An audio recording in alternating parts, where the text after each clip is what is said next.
ពីប៉ុន26មិនបាច់ទៅចង់ឈ្នះណាឈ្នះសសក់ក្បាលខ្លួនឯងឈ្នះមិនទាំងបានផងនេះចែសុំសួរមួយបានអត់ចែបើខ្ញុំអត់សូវចេះឥណ្ឌាអាចរស់នៅជប៉ុនបានអត់ចែអូចាប់អត់ចាប់អត់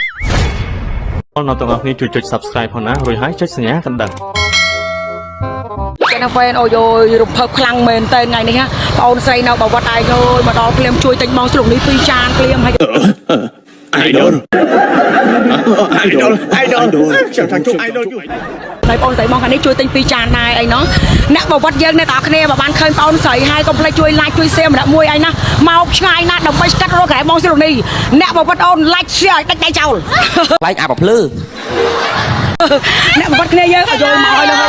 មកឲ្យនេះឲ្យមកទីនេះឲ្យមកមកទេអរគុណអ្នកណាយនេះអត់ទិញទេប៉ុន្តែជូនបងស្រុកនេះ10000អរគុណបងជូនបងសុខភាពអីអាចជួយទាំងអស់គ្នាអរគុណអ្នកបវត្តយើងចិត្តល្អណាស់ហ្វេអ្នកបវត្តកប់សេរីហើ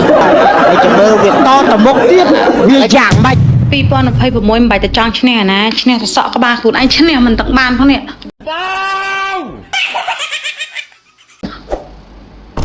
ណា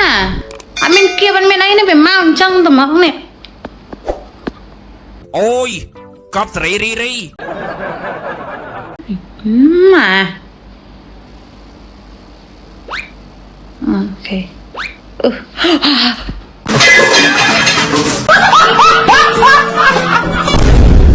ចែសុំសួរមួយបានអត់ចែចាបើខ្ញុំអត់សូវចេះឥណ្ឌាអាចរស់នៅជប៉ុនបានអត់ចែទៀតឯងអញហើយ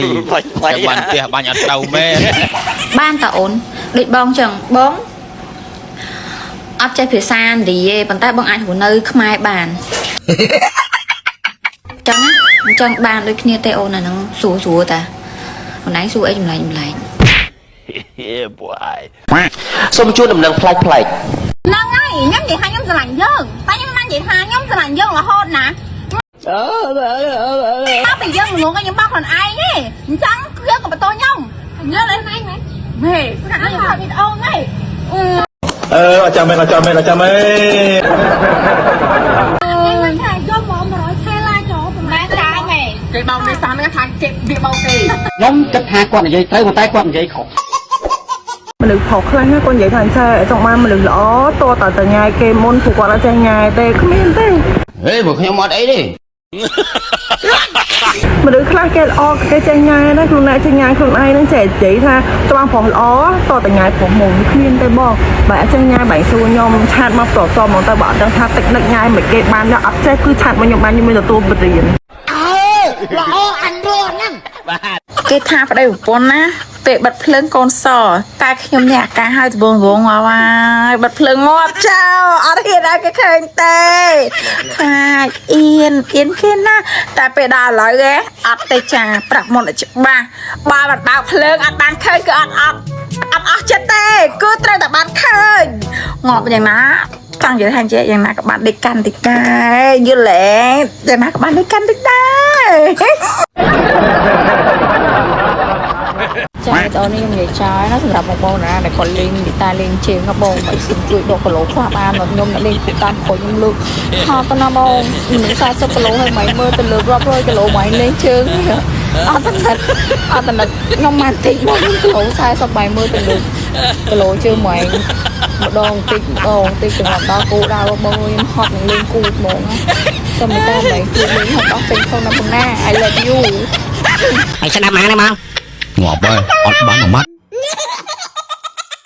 សង្ឃឹមថាបងប្អូនយើងឈប់ជេរបន្តិចផ្ដាសាដាក់ទំនាយទៅដល់ស្ត្រីជនជាតិអេក្លង់ដែលគាត់បានទៅកោកន្លែងក្រុមសម្អាងការគេម្សិលមិញនេះបងប្អូនណាឥឡូវនេះដឹងមូលហេតុពិតប្រាកដហើយក្រុមសម្អាងការហើយនិងស្ត្រីជនជាតិអេក្លង់ហ្នឹងក៏សម្រួលគ្នាដែរបងប្អូននៅក្នុងថ្ងៃនេះថ្ងៃទី22ខែ8ឆ្នាំ2026នេះនៅពេលដែលយើងបានដឹងមូលហេតុពិតនៃស្ត្រីជនជាតិអេក្លង់ដែលគាត់បានទៅកោកន្លែងសម្អាងការគេហ្នឹងបងប្អូនប្រកាសជាអាណិតគាត់ព្រោះថាថ្ងៃដែលគាត់ទៅកោគេថ្ងៃទី21ហ្នឹងគឺគាត់ស្រវឹងសាហួងស្រវឹងស្រាជោគជាំតែម្ដងដោយម៉ែវាសម្ដីថោកទាបអញ្ចឹងក៏និយាយចេញមករួចណាស់ក៏ដោយម៉ែអាថោកទាបមូលហេតុដែលគាត់ទឹកស្រាដោយសារតែម្សិលមិញហ្នឹងថ្ងៃទី21ខែ8ហ្នឹងគឺជាថ្ងៃខួប12ឆ្នាំនៃការស្លាប់របស់កូនគាត់អញ្ចឹងសង្ឃឹមថាបងប្អូនយើងទាំងអស់អធិស្ឋានឲ្យគាត់ហើយឈប់ខមមិនជេរគាត់ទៀត សម្រាប់បងប្អូនយើងដែលយកវីដេអូគាត់ទៅបង្ហោះឲ្យមានការយល់ច្រឡំម្សិលមិញនេះបើសិនជាអាចសូមបងប្អូនលុបវីដេអូនោះចេញបងប្អូនណាជឿវាងមានការពាន់ច្រឡំហើយគេជេរគាត់បន្តទៀតឥឡូវនេះមូលហេតុពិតបានដឹងហើយបងប្អូនយើងតោះឥឡូវមកស្ដាប់ការរៀបរាប់របស់ក្រុមសមាការទាំងអស់គ្នាផងដែរ ជំរាបសួរបងប្អូនទាំងអស់គ្នាពេលនេះពួកខ្ញុំចេញមុខមកបកស្រាយសម្រាប់ពីបញ្ហាថ្ងៃមិញសម្រាប់បងប្អូនទាំងអស់គ្នាសម្រាប់បញ្ហាដែលកើតឡើងក្នុងការថតម៉ូដរបស់សម្អាងការលីនដាដោយសារយើងមានផាផអន់ច្រឡំថាគាត់ជាជនជាតិថៃតាមពិតមិនមែនទេគាត់គឺជាជនជាតិអង់គ្លេសហើយដែលមានបញ្ហាកើតឡើងគឺគាត់ដោយសារគាត់មានការ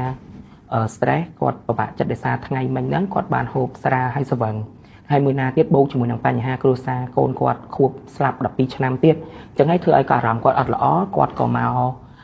និយាយស្ដីមិនគប្បីនៅលើ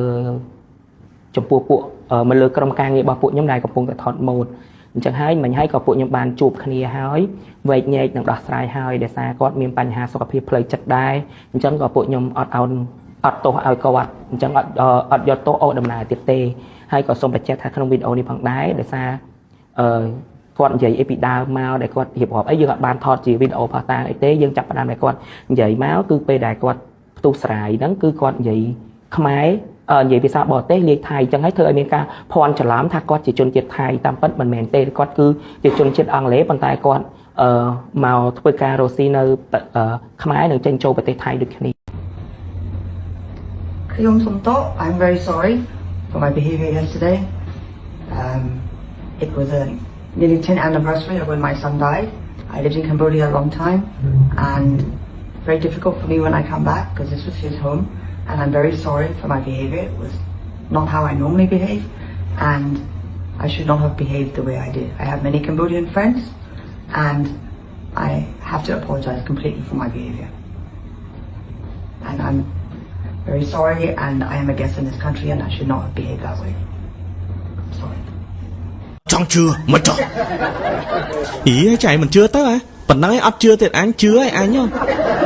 Ủa chạy cái đắt á. Vừa CEO nó xây CEO với khó khăn chai á. Cha.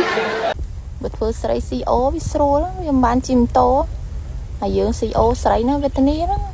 Cha. Với chim tô đá ấy ra. Này khá nó toàn đây mới tích chôn đi. Cha. Nặt mong niềm tới bong lôi cốp. Bong cốp hay khoát lôi tiết. Dập muông. Ơi, Lục ơi. Giờ ao phliêng mỏi. Giờ ao phliêng mỏi. Cái gì chi bà xem không? Yo, nạc cái gì thôi chắc đi. Còn bên đã ao phliêng tam luôn này. Yeah, boy. Ba đừng gặp lại thấy. Xin mời chào mừng mọi người con của tôi ta can tè với tôi